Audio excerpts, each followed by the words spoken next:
Assalamualaikum warahmatullahi wabarakatuh. Alhamdulillah wassalatu wassalamu ala Rasulillah. Segala puji bagi Allah Jalla Jalaluh. Salawat dan salam semoga senantiasa tercurahkan untuk baginda Nabi kita Muhammad alaihi salatu wassalam. Amma ba'd, kaum muslimin yang semoga dirahmati oleh Allah Jalla Jalaluh. Kita lanjutkan kajian kita.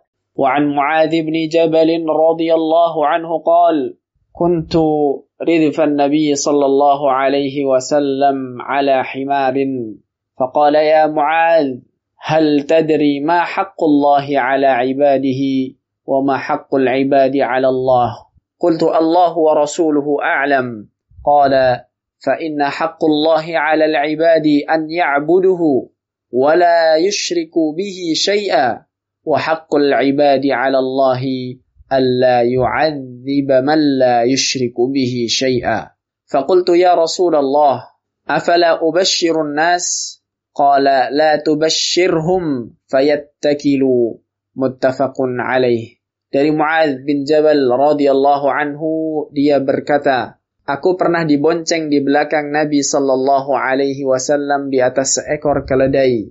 Kemudian beliau bertanya, wahai Muadz, apakah kamu mengetahui hak Allah atas hamba-hambanya, dan apakah hak hamba atas Allah? Allah dan Rasulnya lebih mengetahui, sahutku. Beliau lantas bersabda, sesungguhnya hak Allah atas hamba-hambanya adalah mereka harus menyembah beribadah kepadanya, dan mereka tidak menyekutukannya dengan sesuatu apapun. Sedangkan hak para hamba atas Allah adalah Dia tidak akan mengazab orang yang tidak menyekutukannya dengan sesuatu apapun. Kemudian kutanyakan, wahai Rasulullah, bolehkah aku memberitahu orang-orang?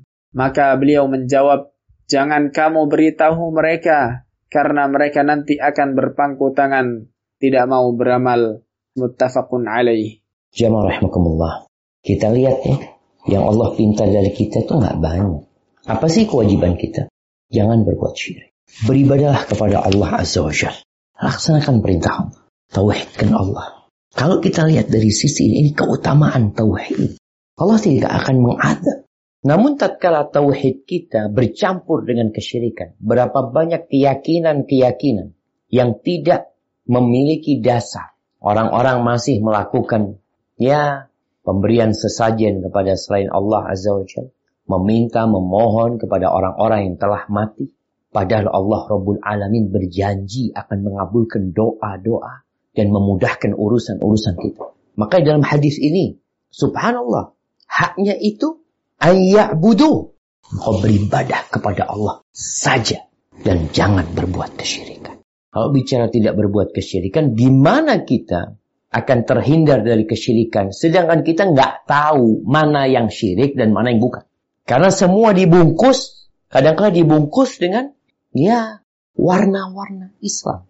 Menyembelih sesuatu untuk selain Allah, kemudian diberikan kepada penunggu jalan, penunggu hutan, kepada jin, itu ada. Hanya saja karena waktunya menyembelih baca bismillah, waktu penyerahan sesajen baca ayat kursi, atau baca surat-surat lainnya dari Al-Quran Karim, sehingga dianggap nggak apa-apa.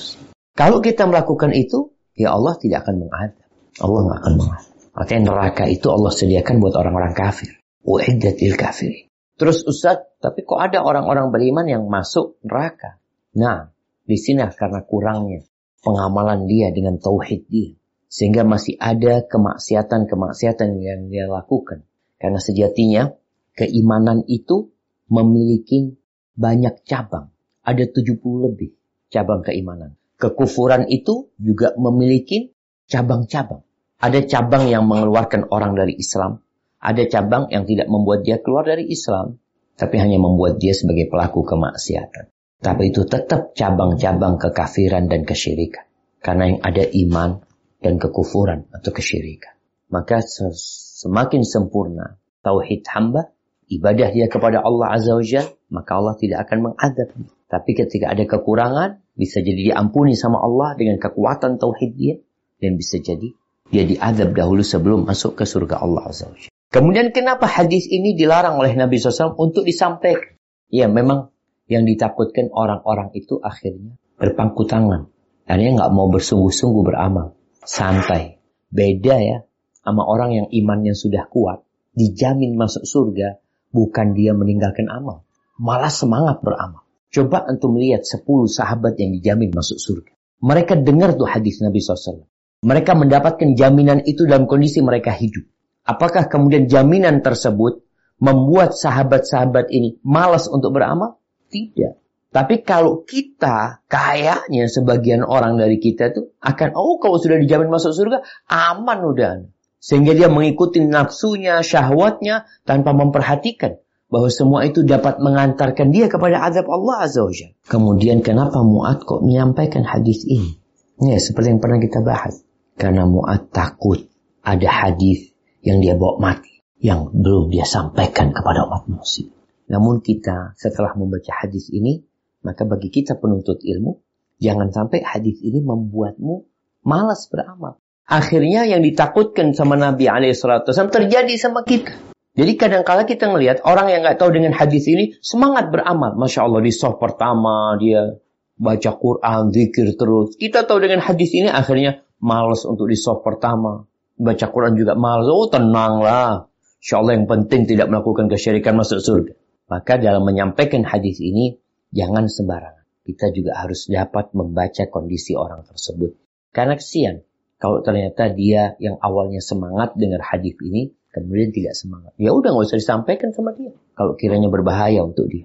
Jamaah rahimakumullah, itu yang bisa kita kaji. Semoga ilmu yang kita kaji hari ini berguna buat kita dan bisa kita amalkan dalam kehidupan kita. Dan semoga Allah menerima amalan kita. Sampai berjumpa kembali. Barakallahu fiik. Wassalamualaikum warahmatullahi wabarakatuh.